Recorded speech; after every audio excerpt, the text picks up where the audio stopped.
자, 이제 부동산 이용 개발 관리 활동은, 자, 이걸 보겠습니다. 일단 부동산 이용 활동은 뭐 별로 중요하지는 않다 그랬죠. 근데 단어 뜻은 좀 체크를 해 두셔야 되고요. 127종의 토지 이용 집약도란 단어 뜻은 알아두시고요. 집약도라는 단어. 집약도는 노, 자, 토 이렇게 기억하시라 그랬어요. 노동, 자본, 토지죠. 자, 이렇게 집약도가 높은 것은 집약적 이용, 집약도가 낮은 것은 조방적 이용이라고 하죠. 그리고 집약한계, 조방한계 이런 말이 있죠. 집약한계는 뭘 말하는 거예요? 이용할 수 있는 상한선을 집약한계라 하고요. 조방한계는 이용할 수 있는 하한선을 조방한계라고 합니다. 그러니까 조방한계를 벗어나면은 손실이 발생하는 거고요. 집약한계는 이윤이 극대화되는 상태다 이렇게 보시면 되겠죠. 가장 잘 사용하는 상태가 뭐라고요? 집약한계. 그리고 더 이상 사용을 잘 못하게 되면은 손실이 발생하는 것 조방한계 이렇게. 그다음에 이제 입지잉여와 한계입지 이런 말 있죠. 입지잉여는 잉여가 무슨 뜻이라 그랬어요? 남는 거.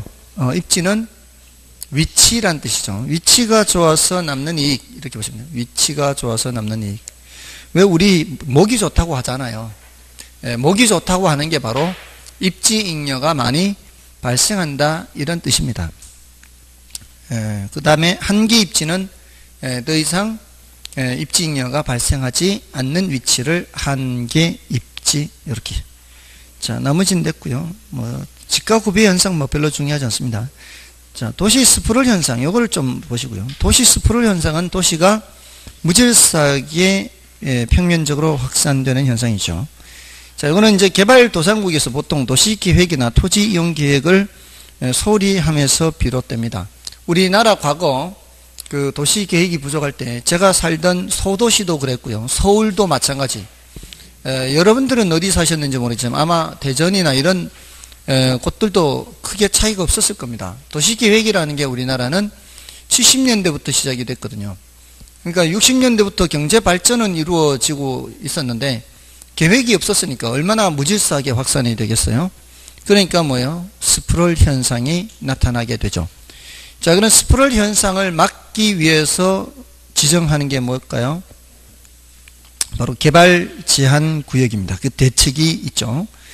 스프롤 현상의 대책 개발 제한 구역. 1970년대에 이미 개발 제한 구역을 많이 지정했습니다. 그 당시는 별 문제가 없었어요. 사실 개발 제한 구역 지정이. 왜냐하면은 그 당시에 지정할 당시는 이미 많이 바깥에 이렇게 지정을 했었기 때문에 그 지역이 대체로 토지 이용의 그 용도가 뭐였을까요? 지정할 당시 그 주변 지역들이 용도가 다 농지예요, 농지. 그럼 다 농지니까 어차피 지정 안 해도 농지, 지정해도 농지, 다 농지예요. 그러니까 지정 받은 사람들이 이게 뭔지도 잘 의미를 모르는 거죠. 근데 이제 어떻게 해요? 점점 개발이 되니까 이제, 이게 상대적으로 우리는 침해를 받고 있고 이런 생각을 하게 된 거죠. 그러니까 70년대 그 당시에 지정할 당시에 부산의 어떤 국장은 보통 그런 걸 하면 이제 실무진에서 올리면 국장이 결재를 한단 말이에요. 그러니까 국장들은 잘 모르죠. 그러니까 실무진에서 개발 제한 구역을 지정하려고 하는데 좀 결재 좀 해주세요. 그게 뭐요? 이게 물었다는 거예요.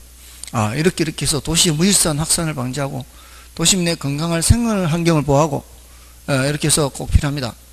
좋은 거요? 네, 좋습니다. 그러면 내 땅도 좀 집어넣어.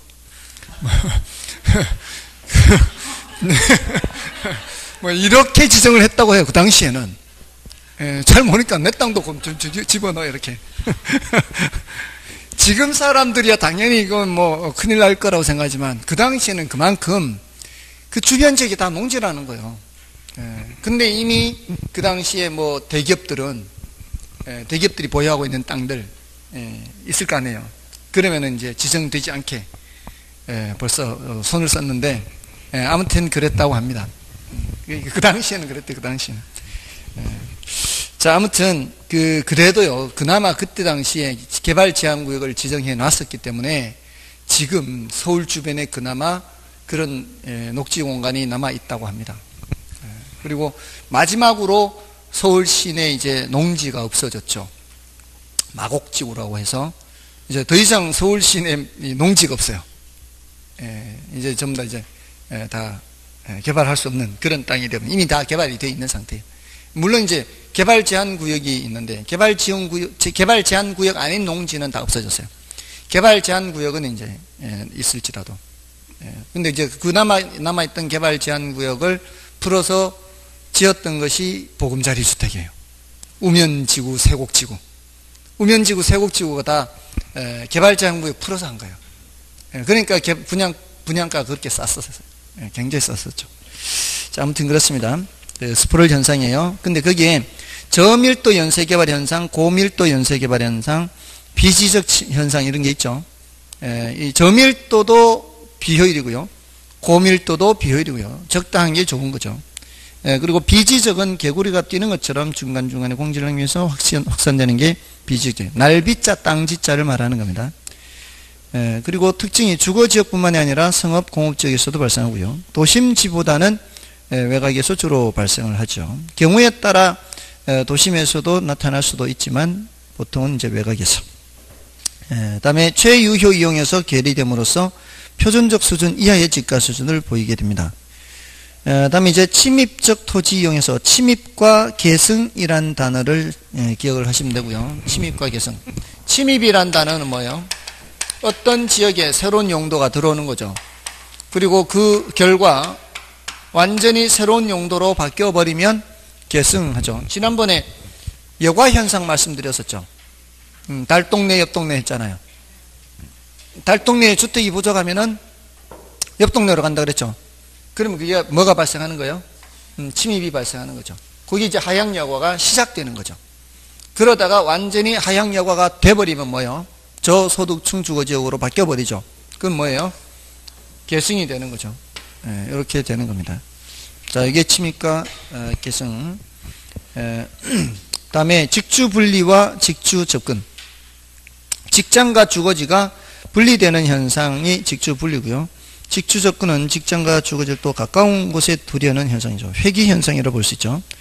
자, 최근 10년간 여기서는 한 번 출제됐는데 그때는 스프롤 현상이 출제가 됐어요.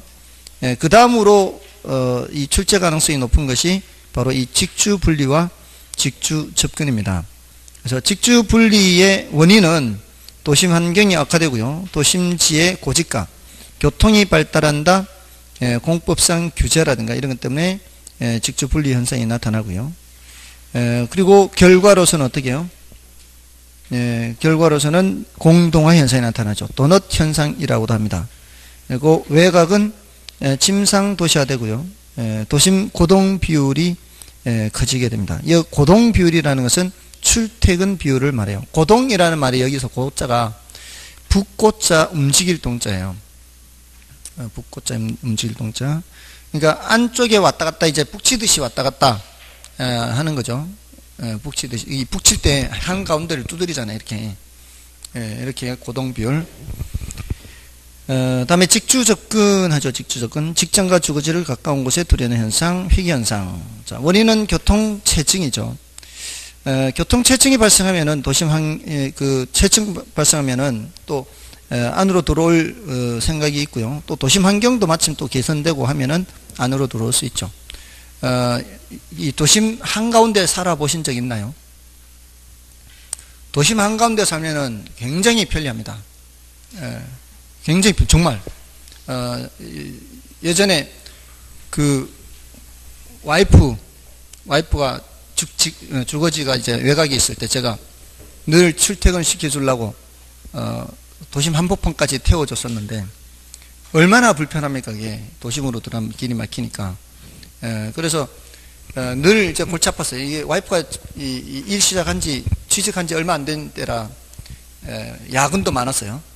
그래서 아침에 태워주고요. 집에 와 있다가 데리러 올라가면 또 데리러 가서 또 태우고 그랬었거든요. 그러니까 너무 힘들어서 아예 그냥 회사 근처로 도심 한가운데 집을 얻은 거죠. 그 다음부터는 너무 편했죠. 이제 밤에 온다 그러면 이제 조금만 걸어 나가면은 회사니까. 그러면은 이제 늘 집에 있다가도 그냥 잠깐만 이제 나갔다 오면 되니까. 근데 6개월 만에 회사가 옮겨버렸어요. 회사가 딴 데로 이사를 가버렸어요. 그럼 또다시 또 1년 6개월 동안, 계약기간 2년이니까 또 이제 델타 주고 해야 되는 거죠, 이게. 아무튼, 그 안에 있을 때 어느 정도로 편했는가 하면은, 노량진에서 이제 그 도심 한가운데잖아요. 노량진으로 갈 때, 한 15분, 20분? 이쪽으로는 1시간 이상 막 이렇게 걸리는데, 반대로 노량진으로 가는 거는 한 15분, 20분이면 가요. 도심 한가운데니까. 반대 방향이니까. 그러니까 굉장히 이제 데려다 주고도 가서도 시간이 남아요, 저는. 그만큼 이제 여유가 많았어요. 아무튼, 그러고 나서 이제, 또 이제 외곽으로 갔는데, 아무튼, 그 당시에는 굉장히 우선은 편했어요. 계속 이게 막히던 길 왔다 갔다 하다가 안으로 들어오게 되니까. 그러니까 직주 접근의 의미가 있는 거죠. 그리고 도심 환경도 많이 개선이 됐죠. 다음에 그 결과로는 도심 건물의 고층화 현상이 나타납니다. 도심 토지는 한정되어 있는데 사람들이 안으로 들어오게 되면은 고층화 현상이 나타나죠. 그러면서 이제 도시 회춘화 현상이 나타나고요. 요거는 도심이 재건축되고 도심 아파트가 고층화 고급화됨에 따라 도심에 거주하는 소득계층이 이제 저소득층에서 중고소득층으로 유입 대체되는 현상이 나타납니다. 다음에 한 개지 뭐 이거는 뭐 여러분이 봐주셔도 되겠고요. 다음에 이제 부동산 개발로 넘어가겠습니다. 조금 전에 본 부동산 이용 활동은 뭐 겨우 이제 한 문제 정도, 10년에 한 문제 이렇게 출제된 거니까. 자, 이제 부동산 개발로 넘어가서요. 자, 여기서는 그래도 좀 출제가 되죠. 한 2문제, 3문제. 많으면, 아주 많으면 3문제까지도 나오는데, 보통 한 2문제 정도는 나온다고 볼 수 있고요. 부동산 개발에 의해서, 자, 거기서는 이제 토지를 개량하여 토지의 이용 가치를 높이는 활동 했죠. 조성에 의한 개량도 개발이고요. 건축에 의한 개량도 개발이죠. 조성에 의한 거는 택지 조성이죠. 택지를 조성해야 그 위에다 뭐를 지어요? 건물을 짓죠. 그 다음에 부동산 개발의 분류에서 이제 주체에 따른 분류해서 1섹터가 공영개발 이렇게 돼 있거든요. 공영개발. 네, 넘겨보세요. 132조 2섹터가 민간개발 이렇게 있죠. 그 다음에 넘어가셔서 그 3섹터가 있죠. 3섹터 어디죠? 133쪽에 133쪽에 맨 위에 민관 합동개발 있죠. 여기 3섹터. 그러니까 1섹터, 2섹터, 3섹터 이렇게 돼 있죠. 그러니까 1섹터가 공영개발, 공공개발이고요. 그 다음에 2섹터가 민간개발이고요. 3섹터가 민관 합동개발이죠. 그렇게 주체에 따라서 분류를 할 수가 있고요. 다음에 이제 다시 앞으로 가셔서 1섹터를 보면은 공영개발이에요. 자, 이 공영개발은 정부가 개발하는 거죠. 자, 여기서 말하는 공영개발은 직접적 개입을 전제합니다. 직접적 개입. 특히 그 중에서 매수 수용 방식입니다. 매수 수용 방식. 매수 수용 방식을 전제합니다. 자, 그러니까 그 기억이 뭐라고 돼 있어요? 공영개발이란 국가, 지방자치단체, 정부 투자기관인 공사 또는 지방공기업. 자, 그냥 공사라고 할 때는 정부 투자기관이에요. 근데 지방공기업은 지방자치단체가 투자한 기관이 지방공기업이죠. 모두 다 뭐예요? 주체가 공적 주체죠. 자, 이게 이제 공영개발이고, 다음에 그 나머지는 됐고요. 그 밑에 공영개발의 필요성 이렇게 나와 있죠. 거기에다 뭘 써놓으면 되는가 하면은 정부 개입 필요성 이렇게 써놔도 돼요. 정부 개입 필요성. 지금 공영개발이 정부가 개입하는 거잖아요. 정부가 개입하는 이유 또는 정부가 개입할 필요성. 앞에 시장 실패를 수정하는 게 하나가 있었고요. 또 하나는 사회적 목표를 달성하는 게 하나 있었죠. 바로 그 얘기하는 거예요, 지금. 그러니까 효율성 측면은 시장 실패를 수정하기 위한 거고, 형평성 측면은 사회적 목표를 달성하기 위한 거예요. 자, 그 얘기가 또 나오는 거예요. 그러니까 앞에서 했던 얘기 또 나오는 거니까 됐고요. 시장 실패하면 뭐예요? 외공, 불비 또 나오면 되는 거죠. 자, 장점과 단점을 좀 비교하면, 장점에서는 계획적인 토지 이용에 따라 토지 개발 및 이용을 질서 있게 유도하기가 비교적 용이하여 스프롤 현상을 방지할 수가 있죠. 계획적인 이용을 할 수 있으니까.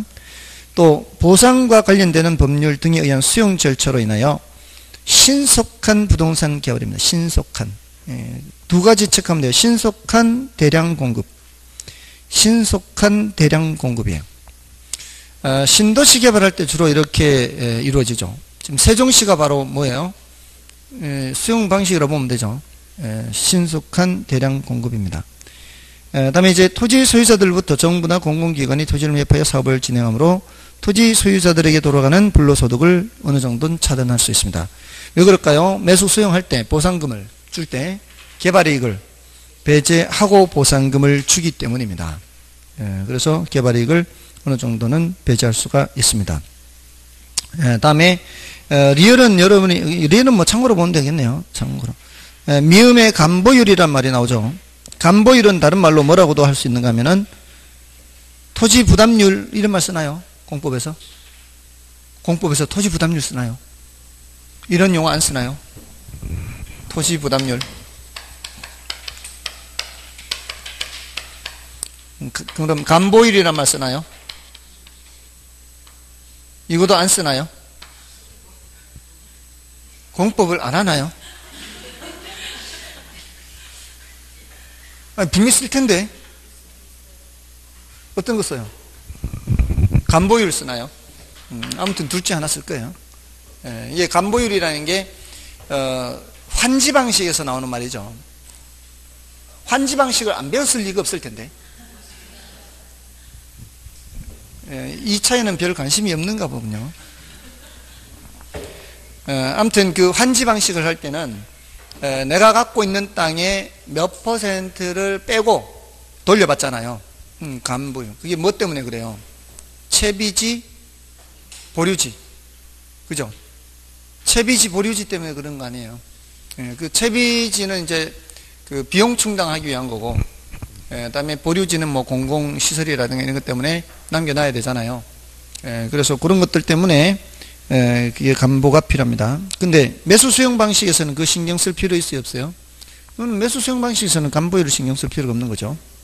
그다음에 토지 투기를 방지할 수 있으며 지가 안정을 기할 수 있다. 이건 어떤 의미인가 하면은 이거 매수 대금 또는 수용 보상금을 줄 때 개발이익을 배제하고 보상금을 주잖아요.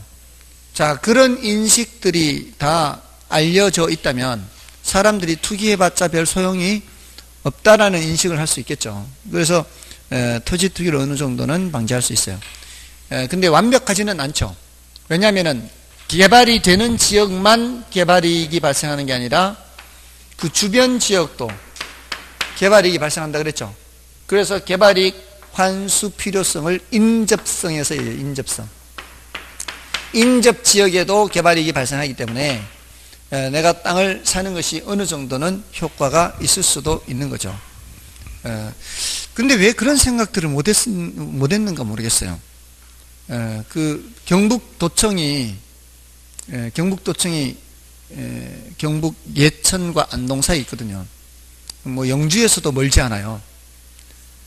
근데 그렇게 하면은 벌써 그게 다 계획이 나와 있고 그 지역에 사는 사람들은 다 이미 알고 있고 또 거기 가서 우리 동네 사람인데 거기 가서 지금 중개해가지고 돈 많이 벌었다는 사람도 있고 한데 저는 예전부터 강의도 하면서 왜 가만 그런 걸 신경을 안 썼을까요? 예? 신기한 사람이에요. 아무튼 근데 이제 거기 이제 또 땅을 갖고 계신 수험생분이 계셨어요. 안동 분이신데 땅을 갖고 계셨는데 이제 한참 이제 얘기가 나올 때요. 아직 구체적으로 이게 저거 없을 때, 막 이제 지정이 됐네 안 됐네 막 그런 얘기가 나올 때예요. 그때 하는 얘기가 거기 편입됐어 안 됐어 이런 거예요. 포함됐어 안 됐어. 여기 포함됐어 안 됐어. 포함되면 아무래도 좀 가치가 낮아지게 되는 거죠. 포함이 안 돼야 되니까. 근데 참 그분은 어떻게 그렇게 근데 그거 알고 산 게 아니래요. 알고 산 게 아니고 그냥 샀는데 이제 여유 자금으로 거기 땅 샀는 게 그렇게 됐대요.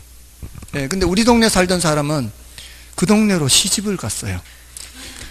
근데 엄청나게 이 논부자, 너무 논이죠. 전부 다 논인데 논부자인데 그 뭐 굉장히 이 땅부자가 됐나 봐요.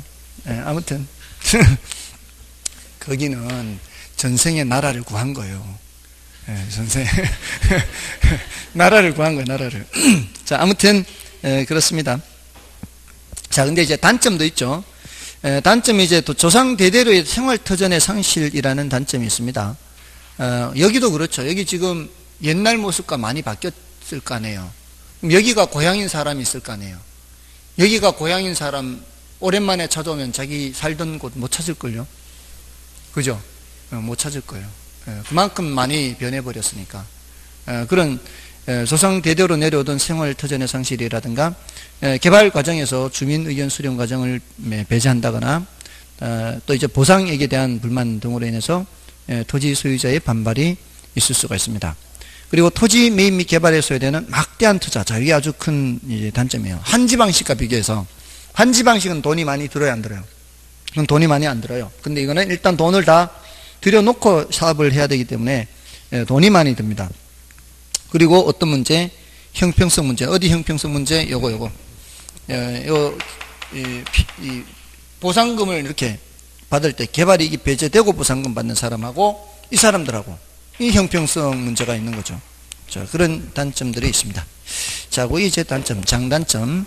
자, 요거보다는 이제 뭐가 더 중요한 거면 이제 민간 개발 방식, 이게 더 중요해요. 이게 훨씬 중요합니다. 자, 민간 개발 방식 해서 2세트 했죠. 자, 자체 사업하고 이제 여러 가지 나오잖아요. 자, 이게 민간 개발 방식에서 이제 구별을 해야 돼요, 이게. 지금까지는 그렇게 어렵게 출제된 거 아니에요. 그러니까 그 가장 큰 특징적인 것만 알면은 구별될 수 있는 그런 정도로만 출제가 됐는데, 개발을 하기 위해서는 세 가지가 있어야 돼요. 하나는 토지, 자금, 노하우, 이 세 가지가 있어야 돼요. 이게 어떻게 투입되는지를 잘 보라고요. 자체 개발 사업은 뭐겠어요? 자체 사업은 이 세 가지가 한 사람한테 다 있는 거예요. 한 사람한테 다 있으면 굳이 그거를 나눌 필요가 없는 거죠. 자, 근데 그 밑에 있는 것들은 이제 그게 아니에요. 등가 교환 방식은 등가 교환. 등가 교환이란 말이죠. 이 의미 한자가 뭐겠어요? 한자가 같은 값으로 교환한다 이런 의미죠. 이거는 토지 소유자는 토지를 대고요. 개발업자가 자금하고 노하우를 대는 거죠. 대체로 토지 소유자는 토지만 돼요. 대체로. 근데 이 등가 교환은 이 결과물을 나눌 때 토지 소유자와 개발업자가 투입 자금 비율로, 그러니까 키워드가 비율이요. 비율에 따라 나누는 거, 비율에 따라. 그래서 토지 가액과 건물 건축비를 이제 구별을 해야 돼요. 토지 가액이 4억, 건축비가 6억 하면은 이 결과물을 몇 대 몇으로 나눈다고요? 4대 6으로 나눠, 4대 6. 원래 등가 교환의 의미는 이겁니다. 토지는 원래 누구 거였어요? 토지 소유자가 100% 갖고 있는 거 아니에요? 건축은 누구 돈으로 했어요? 개발업자 돈으로 했을 거 아니에요? 개발업자가 자금을 어디 조달해서 했을 거 아니에요? 그러면 이제 이걸 이론적으로 완전히 구분을 해서 이제 민법상 보면 이제 건물 소유주와 토지 소유주가 다른 사람이라고 치자고요. 그러면 이 6억은 건축 개발업자가 100% 소유자. 이거는 토지 소유자 100% 소유자. 그럼 여기에 60% 하면 얼마예요? 2억 4천이죠. 여기에 40% 하면은 이거 바꾸는 거죠. 요 2억 4천과 요 2억 4천을 바꾼다고요. 등가 교환이라고요. 그러니까 토지 등기부에 개발업자 지분을 60% 해주는 거죠. 토지 등기부에 개발업자 60% 등기해주고 건물 등기부에 토지 소유자 지분을 40% 해준다고요. 건물 40%와 토지 60%를 바꾼다고요. 어차피 토지 60% 2억 4천, 건물 40% 2억 4천 그렇게 하는 거죠. 그러면 토지 등기부에도 4대6, 건물 등기부에도 4대6 이렇게 되는 거죠. 공유하는 거예요. 공유. 토지와 건물을 몇 대 몇으로 공유하는 거예요. 4대6이 된 거죠. 이러면 바꾼 거지. 그러니까 토지 건물을 모두 다 몇 대 몇으로 하겠다는 얘기예요. 토지 건물을 모두 다 4대6으로 하겠다는 건데 토지의 60%나 건물의 40%나 같은 2억 4천 바꾼 거다 이 말이에요. 됐나요? 원래 의미는 이래요. 원래 의미는 이런데 얘를 공유할 때는 그렇게 하면 될 거 아니에요. 공유할 때는 그렇게 하면 되는데 이걸 공유하는 게 아니라 그 각각 구분 소유되거나 이렇게 구분해서 소유를 할 때는 면적 비율에 따라 나눈다거나 그 공사 다 완료된 후에 면적 비율에 따라 구분 소유가 될 때에는 또는 이걸 분양할 수도 있잖아요. 분양하면은 뭐가 발생해요? 분양 수익금이 발생할 거 아니에요. 그 분양 수익금을 몇 대 몇으로 나누면 돼요? 4대6으로. 다 4대6으로. 토지 소유자가 얼마 됐고 4%, 40% 됐고 개발업자가 60% 됐으니까 그 된 비율에 따라 아시겠죠? 그러니까 늘 4대6으로 비율에 따라 나누는 거 뭐라고요? 등가 교환이라고요. 그 다음에 사업 위탁경 있죠? 사업 위탁경은 사업의 노하우를 맡기는 거예요. 노하우. 이게 없는 거예요. 그러니까 이게 특징이 토지 소유자는 뭐와 뭐를 다 갖고 있는 거예요. 토지와 자금을 갖고 있는 거예요. 개발업자한테 뭐만 요청하면 되는 거예요. 노하우만 요청하면 뭐 어떻게 하면 된다 이렇게. 거기에 따른 뭐만 주고 수수료만 주는 거예요. 자, 그러니까 이 개발 사업의 명의가 누구 명의로 진행되는 거예요? 토지 소유자 명의로 진행이 되는 거죠. 그 다음에 뭐가 있어요? 신탁 방식 있죠. 이건 신탁 방식, 토지 신탁 방식. 이 생략되어 있는 거죠. 신탁이 뭐예요? 신탁이라는 말이 나오면 항상 뭘 생각하라 그랬어요? 형식적 소유권 이전이에요. 형식적 소유권 이전. 이게 나오면 형식적 소유권.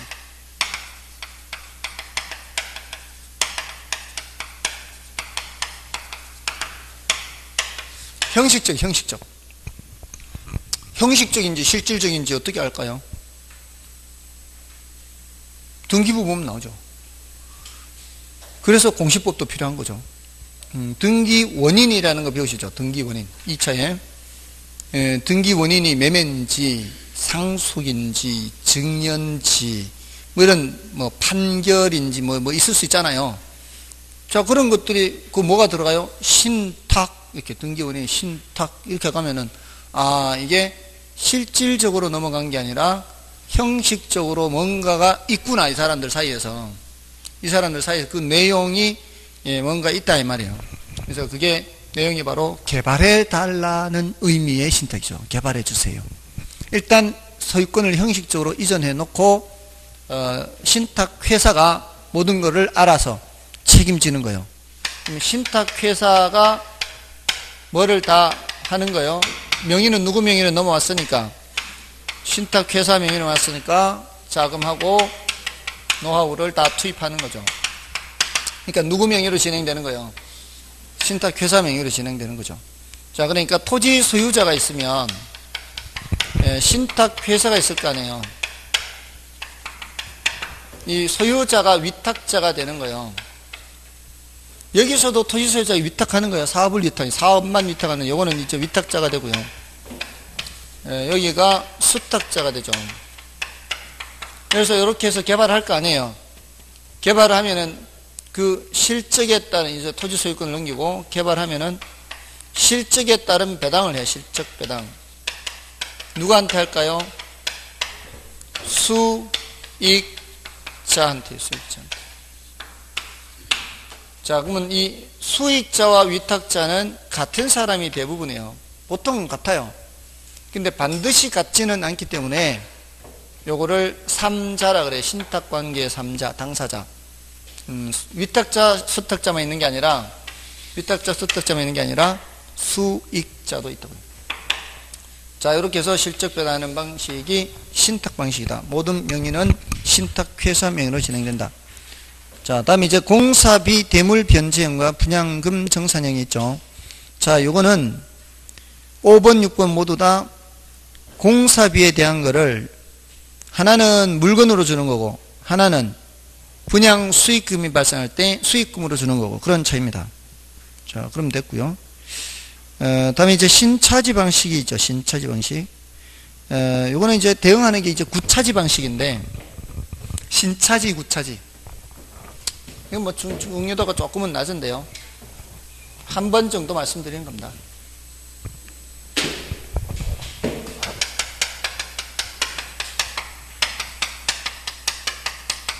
차가 뭐예요? 차가 빌리는 거예요. 빌리는 거. 자, 이게 계약할 당시가 있고요. 계약기간 중에 있고요. 계약기간이 종료된. 자, 이게 뭐 하기 위해서 빌리는 거예요? 개발하기 위해서 빌리는 거죠. 그러니까 그 개발하는데 빌린다면은 기간이 짧을까요? 길까요? 길어요. 긴 기간 동안 빌립니다. 그 긴 기간 동안 토지 소유자가 갖고 있는 땅을 빌려서 개발하는 거예요. 개발업자가. 그러면은 그 빌린 데 대한 뭘 줘야 돼요? 대가를 줘야 되죠. 그 대가를 줘야 되는데 구차지 방식은 계약할 당시에 상당한 고액의 권리금을 줘요. 고액의 권리금을. 그리고 나서 십몇 년 동안 주는 게 하나 없어요. 십몇 년간 주는 거 없어요. 그리고 나중에 종료됐을 때 건물 당신 가지세요. 종료됐을 때 대가를 받아요. 구차지 방식은. 됐나요? 자, 이런 거하고 비슷한 거죠. BOT 방식하고 비슷해요. 제가 알기로 영등포 역사가 그런 걸로 알고 있거든요. 영등포 역사를 롯데에서 지었어요. 운영을 해요. 그 기간 동안 뭐를 수입을 얻었겠죠? 임대료 수입. 투자비 회수했겠죠? 그러면서 트랜스퍼 이전. 코레일 당신 거요. 그런 것처럼 마지막에 받는 게. 근데 신차지 방식은 이때 받는 거 없어요. 이때도 없어요.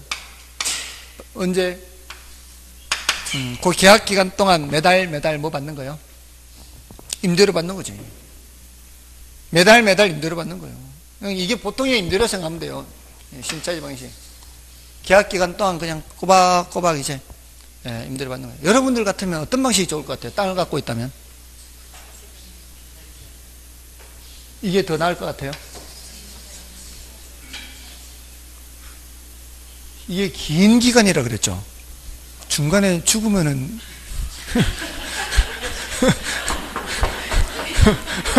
받지도 못하고 아니 살고 있는 동안 뭐 좀 받아야지. 자, 그럼 이제 여기가 문제. 여기가 건물이 10년, 15년, 20년 돼도 쓸만해요. 쓸만하다고요.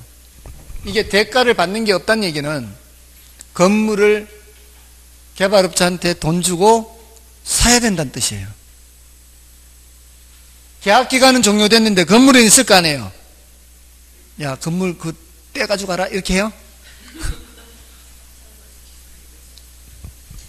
민법상 지상물 매수 청구권이 있잖아요. 여기서 지상물 매수 청구권 생각하면 되는 거예요. 사야 돼요. 그동안에 대가를 다 줬잖아.